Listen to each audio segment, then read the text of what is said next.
ഈ പാൽക്കാലം ദൈവത്തിൻ്റെ മധ്യേ ദൈവവചനമായിട്ടുള്ള ധ്യാനിയുടെ അവസരത്തിനായി ദൈവം നന്ദിയേറ്റു വീട്ടിലായിരിക്കുന്ന ദേവദാസൻ അധ്യക്ഷൻ കടന്നു നീങ്ങുന്ന ദൈവം കർത്താവ് യേശുക്രിസ്തുവിന്റെ നാമത്തിൽ എന്നെ സ്നേഹം അറിയിക്കുന്നു. ഇന്നത്തെ വേദചിന്തയ്ക്കായി ഒരു വേദവാക്യം വായിച്ചു കൊള്ളാം. യോഹന്നാന്റെ സുവിശേഷം 15 അധ്യായം 16 വാക്യം.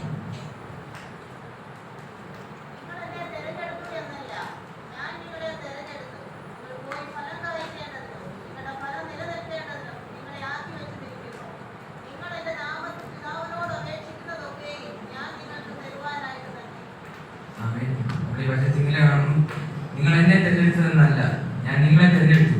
നിങ്ങൾ പോയി ഫലം കായ്ക്കേണ്ടതിന്, നിങ്ങളുടെ ഫലം നിലനിൽക്കേണ്ടതിന് തന്നെ നിങ്ങൾ ആക്കി വെച്ചിരിക്കുന്നു. നിങ്ങൾ എന്റെ നാമത്തിൽ പിതാവിനോട് അപേക്ഷിക്കുന്നൊക്കെയും അവർ നിങ്ങളോട് തന്നവനായിട്ട് തന്നെ. ആമേൻ. ഈ വചനത്തിൽ നമ്മൾ കാണുന്നത് കർത്താവ് യേശുക്രിസ്തു കാരണം കർത്താവ് യേശുക്രിസ്തു പറയുന്നത് നിങ്ങൾ എന്നെ തിരഞ്ഞെടുത്തതെന്നല്ല, ഞാൻ നിങ്ങളെ തിരഞ്ഞെടുത്തതെന്നാണ്. ദൈവം നമ്മളെ തിരഞ്ഞെടുത്തത് നമ്മുടെ കഴിവോ നമ്മുടെ മെടുക്കോ നമ്മുടെ യോഗ്യത ഒന്നും കൊണ്ടല്ല. ദൈവം നമ്മളെ തിരഞ്ഞെടുത്തത് നമുക്ക് വേണ്ടി ജീവിക്കുന്ന, നമുക്ക് ആത്മീയ അവസാനം രക്തം നമുക്ക് വേണ്ടി ജീവിക്കുന്ന ദൈവം സ്വർഗത്തിലുള്ളതുകൊണ്ടാണ്. ഈ പാൽക്കാലം നമുക്ക് ഓരോരുത്തരും ചർച്ച കടന്നു വരുവായി സ്തുതിപ്പാനും ആരാധിപ്പാനും കഴിയുന്നുണ്ടെങ്കിൽ അതിനൊരേ ഒരു കാരണം മാത്രമേ ഉള്ളൂ. നമ്മളെ വിളിച്ചവർ, നമ്മളെ തിരഞ്ഞെടുത്തത്, നമുക്ക് വേണ്ടി ജീവൻ തന്ന നമ്മുടെ ദൈവം കർത്താവ് യേശുക്രിസ്തുവായ ദൈവം നമുക്ക് വേണ്ടി സ്വർഗത്തിലുള്ളതുകൊണ്ടാണ്.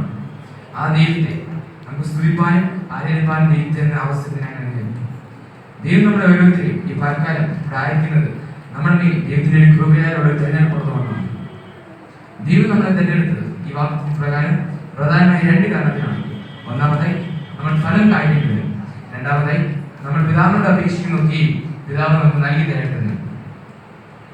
നമ്മൾ ബൈബിളിന്റെ ഉദാഹരണം എടുക്കുകയാണെങ്കിൽ യോസേഫിന്റെ ജീവിതത്തെ കുറിച്ച് പഠിക്കുമ്പോൾ യോസേഫിന്റെ കാലം നമുക്കറിയാം.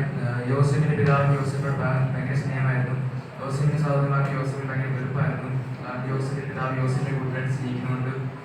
യോസേഫിനെ പട്ടക്കണിച്ച് ഇട്ടു, യോസേഫിനെ വിറ്റു, പോത്തിഫാറിന്റെ ഭവനത്തിൽ വെച്ച് നടന്നതും ജയിലിൽ കിടന്നതെല്ലാം നമുക്കറിയാം. നമ്മൾ നോക്കുമ്പോൾ യോസേഫിന്റെ ജീവിതത്തിൽ ഇത്രയും പ്രതിസന്ധികളും ഇത്രയും കഷ്ടത്തിന്റെ ഘട്ടങ്ങളും വരുമ്പോൾ എങ്ങനെയാണ് യോസേഫ് ഇത്ര കുറച്ച് ദൈവം വിശ്വസിച്ചത്? അതിന്റെ അർത്ഥം ദൈവത്തിന്റെ കൃപയുള്ള തെരഞ്ഞെടുപ്പ് യോസേഫിനായിട്ടുള്ളതുകൊണ്ടാണ്. വിശേഷം പല തരത്തിലും യോസേഫിനെ താഴ്ത്താൻ നോക്കി, പക്ഷേ യോസേഫ് ദൈവത്തിൽ വിശ്വസിച്ചു.